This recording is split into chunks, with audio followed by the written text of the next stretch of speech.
In January, my work schedule got incredibly chaotic. I was working 7 days a week. I was working a 24-hour shift every Friday into Saturday. I had very little time. I had very, very little time to do anything. And I had very little energy when I got off of work to do anything.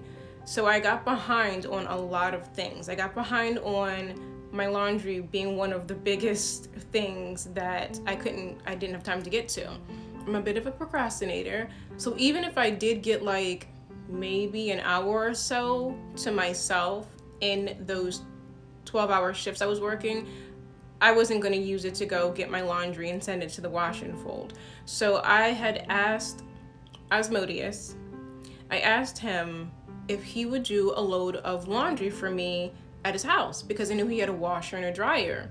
And all I needed was some scrubs. I was just like, I need a few pair of the scrubs that I really like to wear. Every nurse has their favorite scrubs. I have my favorite pairs of scrubs. And that's all. I was like, the kids are good. I'm good other than that. I have enough linen and everything in between. But could you just do a quick little small load for me at your house? This man went through the roof for me even asking.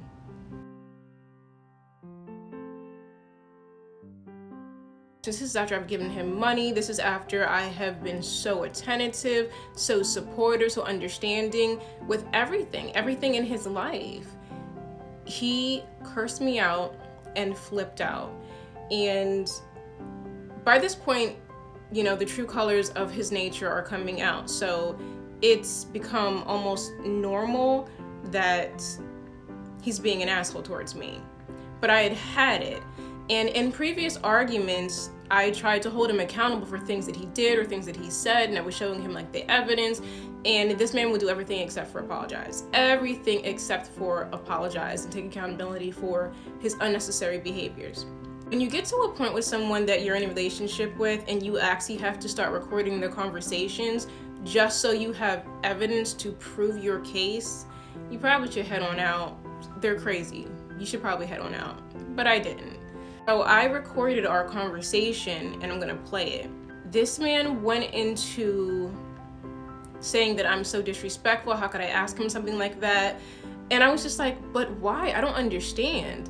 And I knew that by this time that his daughter's mother was in New Jersey, but from my full understanding, one, she's staying at a hotel with their daughter.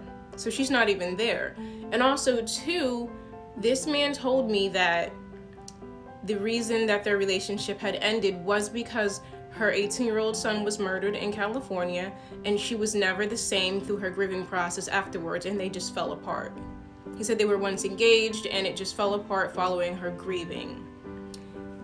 Her son had passed almost 8 years ago at this time. So I'm just sitting here thinking to myself, you guys have been broken up for 8 years. Interestingly enough, your daughter is 7 years old, so I just know obviously you guys were still dealing with each other intimately.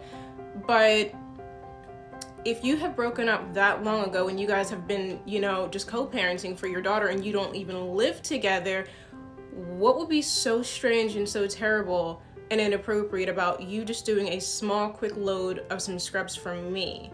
I mean, it is what it is. At the end of the day, all I had to do was say no, but it was his reaction to the mere idea of me asking him to do my laundry in that house. From my understanding, what he told me on our first date was that he owned his house in New Jersey and a property in California. So I'm just sitting here thinking, like, you own this house, even though you guys resided here together at one point.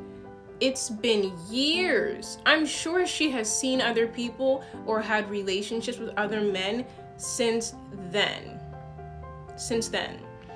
And then he went on and said, like, you know, well, we bought it together. Understandable. But it's been 8 years. So I didn't understand it, because at the end of the day, like I said, all you had to do was come up with a lie and just tell me some random lie. You've been lying all this time, so like, what else is new? I wouldn't have known any better.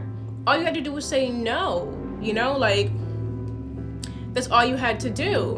One of the first initial text messages that he sent me in the first week when we connected and went on our first date was, something to the effect of, "You can't come over my house to cook because my kitchen is being remodeled."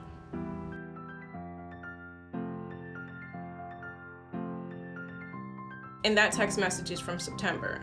And I didn't think anything of it. Like, that's a reasonable explanation as to why someone can't come over and cook for you in your kitchen. Because it's being remodeled. I can't even use the kitchen. You know what I'm saying? Not super weird, not a super big red flag. I'm not going to tell you yet, but I know now why he lost his mother-loving mind about doing laundry in that house. The audio is triggering for anybody who knows the details and the truth behind everything that he was saying.